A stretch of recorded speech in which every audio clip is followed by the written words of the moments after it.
Hi everyone, I hope you're all doing well and taking care of yourselves. It's currently 10:02 and tonight I want to share some of my late night thoughts with you guys that revolves around love and loss and the journey of grieving. This is something that I'm going through right now, so I thought why not put it out there. And as I share my story, I hope you find something that resonates with you and brings you even a bit of comfort knowing that you're not alone in what you're feeling. Let's dive right into it. So I recently lost my grandmother. It's been over a month now. I've been grieving for her since then. But every night before I go to sleep, I find myself missing her so much more. There's this one song, The Sweet Sound of You by the Paper Kites. I listen to it every night before bed because it feels like a warm hug from her. I played that song often when she was still here with us, especially when I would sit beside her during her illness. We listened to it together, so now that she's not here, every time I listen to it, it feels like a bittersweet reminder of her presence. But I've come to realize that no matter how much I mourn her loss, it'll never feel like enough. I've accepted that grieving for her is now my way of honoring the love we shared. It's a way to let her know that she meant more to me than I could ever express it in words. And I feel like this grief has become a part of who I am now. I don't know how to say it. Like, carrying this with me reflects the love that I have for her. The thing that truly shocked me was how familiar this grief felt, because this was my first time losing someone I've loved so deeply. So I could not understand why it felt so familiar. But as I reflected on that feeling, I realized I've grieved like this before. It was for someone who's still alive, but losing their presence from my life almost felt like losing someone entirely.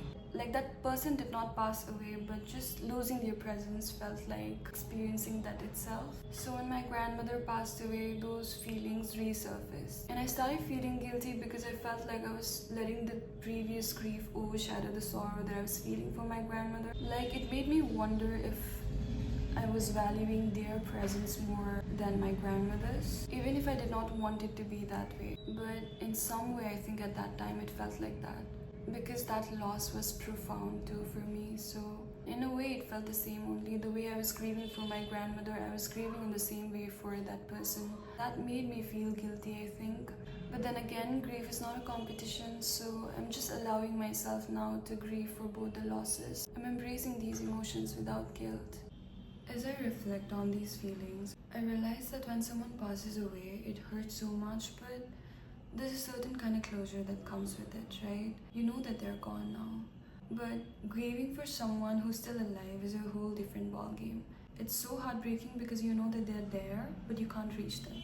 And I did not expect to carry this weight alongside the grief for my grandmother. Honestly, it feels unbearable sometimes. Throughout this year, 2024, I faced so much change and loss. It feels like each loss has layered onto the other. At this point, it feels like this pain and grief has become a part of who I am somehow. Because I carry it with me wherever I go.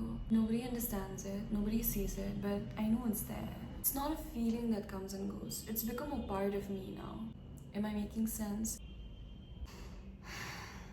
In this journey of grief, it sometimes gets really lonely because you're the only person who's truly going through it, right? And it's not even about feeling lonely, to be honest. It's just become a part of who I am. And like they say, grief is the price we pay for love. So I guess this is my way of showing the people I lost how deeply I love them. There are times when I experience a profound awareness of my own being. I don't know how to say it. It's so scary and overwhelming because in those moments, it's not that I feel lonely. Instead, I'm overwhelmed by the fact that I exist. It's overwhelming because my mind goes completely blank. There are no thoughts, no feelings. It's just me being acutely aware of my own existence. Am I making sense? In those moments, usually what happens is my mind goes blank. I have no thoughts, no feelings at all. It just feels really overwhelming. But if I consciously allow myself to feel that pain and grief, it feels unbearable. Because I'm already so aware that I exist. I'm aware of my body. So it intensifies everything. It's a very beautiful experience, if I allow myself to feel my emotions but it also gets really painful that I feel like I could almost die in that moment. As a kid, I always saw my vulnerability as a weakness because I felt like it made me very fragile, so I saw it as a weakness. But as I've matured, I realized that this ability to experience emotions, be it sadness or happiness, is just truly beautiful. If you're someone who feels deeply, please know that this sensitivity is not your weakness. It's in fact your strength. You're different from everybody else. The fact that you can feel so deeply.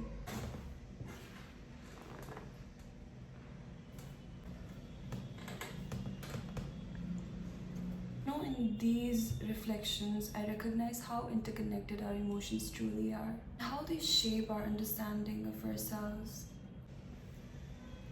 So while I was journaling today, I realized a couple of things and I just thought I'd share it with you guys.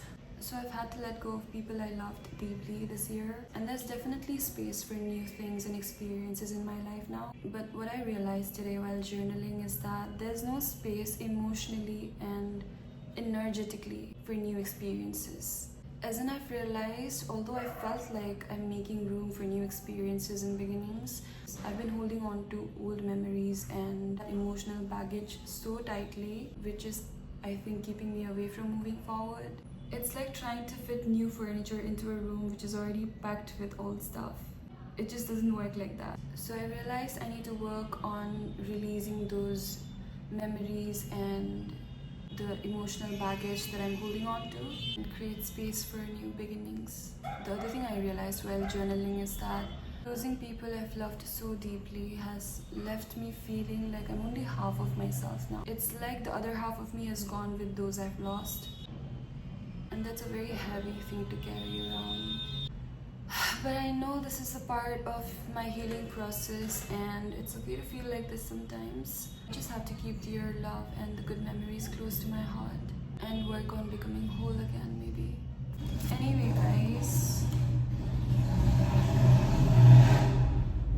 So unnecessary.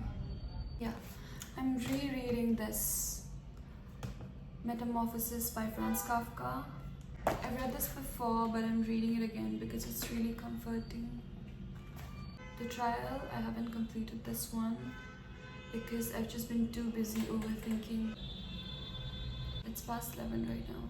Thank you so much for joining me on this journey through my late night thoughts. If you've experienced love and loss in the way I have, remember that it's okay to feel this deeply. If you found comfort in this video, please make sure to give this video a thumbs up and share your thoughts in the comments maybe. I'd love to hear your experience with grief and love. And don't forget to subscribe for more discussions like this. I'll see you guys in my next video. Bye for now.